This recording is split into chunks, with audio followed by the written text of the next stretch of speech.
One of the questions I get asked most often is, was the Buddha a god? So let's set the record straight. The short answer is, no. The Buddha never claimed to be a god, a creator, or a divine avatar.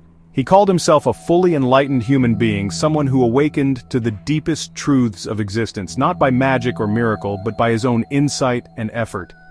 This distinction is at the heart of understanding who the Buddha was and what Buddhism really teaches. Let's start at the beginning. The Buddha was born Siddhartha Gautama, a prince from the Sakyan clan in ancient India, over 2,600 years ago. He was a normal human being, not divine, not miraculous in essence. He experienced pleasure and pain, love and loss, joy and sorrow, just like you and me. At age 29, he gave up his royal life to seek a solution to the universal problems of aging, sickness, and death. Through deep meditation and inner development, he eventually attained supreme enlightenment at the age of 35, realizing the Four Noble Truths and the nature of dependent origination. This realization made him a Buddha, or the Awakened One. Not a god, but a human who transcended delusion and the endless cycle of rebirth. Throughout his life, the Buddha rejected the idea of a creator god who controls our fate. He also rejected ritualistic worship of deities as a path to liberation. The Buddha always encouraged us to seek truth through self-examination, not blind faith.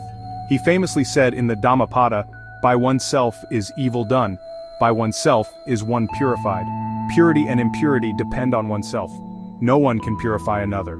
This was truly radical for his time, a world filled with gods, caste, and sacrifices. But if that's true, why do so many people still revere the Buddha almost like a god?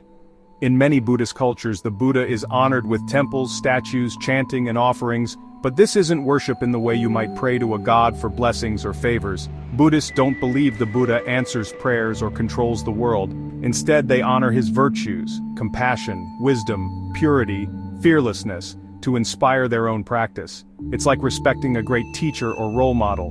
He who sees the Dhamma sees the Buddha.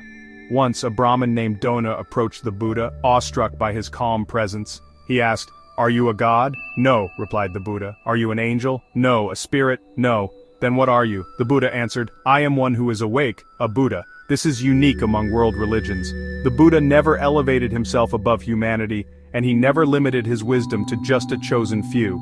Buddhism does acknowledge the existence of devas, celestial beings or gods, but even they are trapped in the cycle of birth and death.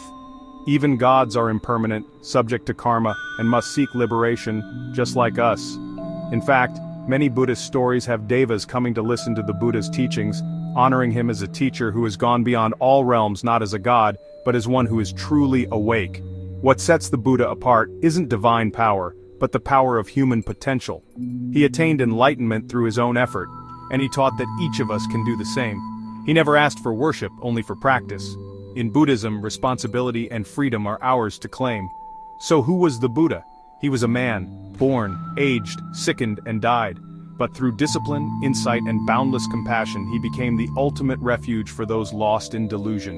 He's called the Tathagata, the one thus gone, Sammasambuddha, the perfectly self-enlightened one, Sathadeva Manusanam, the teacher of gods and men, and yet he remained simple, humble, peaceful, not a god above us, but a guide among us. Final reflection, Buddham Saranam Gacchami.